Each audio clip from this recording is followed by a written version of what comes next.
guys, so this is our Resinzwood resin.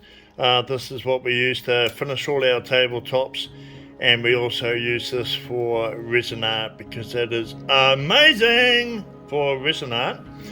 And what we're going to do is we're just mixing this up now. So when you're mixing the resin, guys, really important,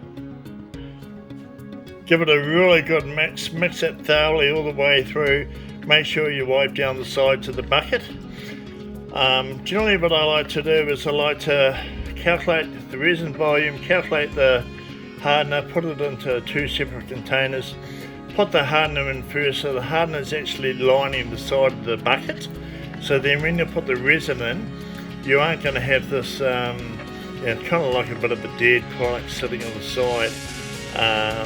The resin's going to really adhere to that.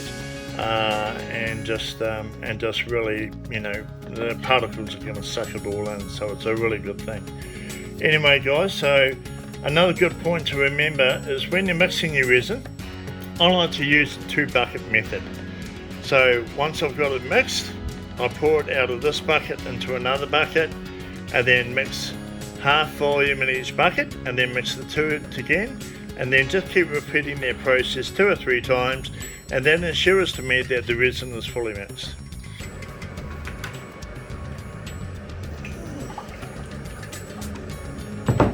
Rightio, so we got that done.